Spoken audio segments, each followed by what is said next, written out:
ಬೋವಿ ನಿಗಮದಲ್ಲಿ ಅಧ್ಯಕ್ಷನಿಂದಲೇ ಕಮಿಷನ್ ದಂಧೆ. ಬೋವಿ ಅಭಿವೃದ್ಧಿ ನಿಗಮದಲ್ಲಿ ಪರ್ಸೆಂಟೇಜ್ನ ಸದ್ದು ಕೇಳಬಂದಿದೆ. ಸಿದ್ದರಾಮಯ್ಯ ನೇತೃತ್ವದ ಕಾಂಗ್ರೆಸ್ ಸರ್ಕಾರದ ಅತಿದೊಡ್ಡ ಭ್ರಷ್ಟಾಚಾರವನ್ನ ನ್ಯೂಸ್ 18 ಕನ್ನಡ ದಾಖಲೆ ಸಮೇತ ವಿಡಿಯೋ ಸಮೇತ ಅನಾವರಣ ಮಾಡ್ತಿರ್ತಕ್ಕಂಥದ್ದು.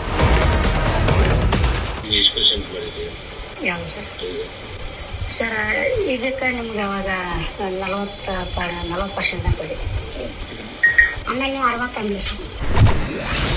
ವಿಡಿಯೋ ಸಮೇತ ಭ್ರಷ್ಟಾಚಾರ ಬಯಲಿಗೆಳೆದಿತ್ತು ನ್ಯೂಸ್ 18 ಕನ್ನಡ. ಬೋವಿ ನಿಗಮದ ಬ್ರಹ್ಮಾಂಡ ಭ್ರಷ್ಟಾಚಾರವನ್ನು ನಾವು ನಿಮ್ಮ ಮುಂದೆ ಬಯಲು ಮಾಡ್ತಿರ್ತಕ್ಕಂಥದ್ದು.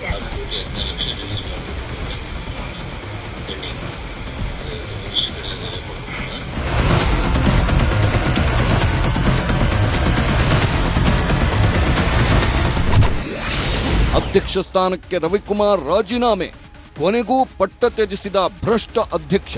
ಬೋವಿ ನಿಗಮದಲ್ಲಿ ಕಮಿಷನ್ ಆರೋಪ, ನಿಗಮದ ಅಧ್ಯಕ್ಷ ರವಿಕುಮಾರ್ ರಾಜೀನಾಮೆ. ಇದು ನ್ಯೂಸ್ 18ನ ಬಿಗ್ ಇಂಪ್ಯಾಕ್ಟ್.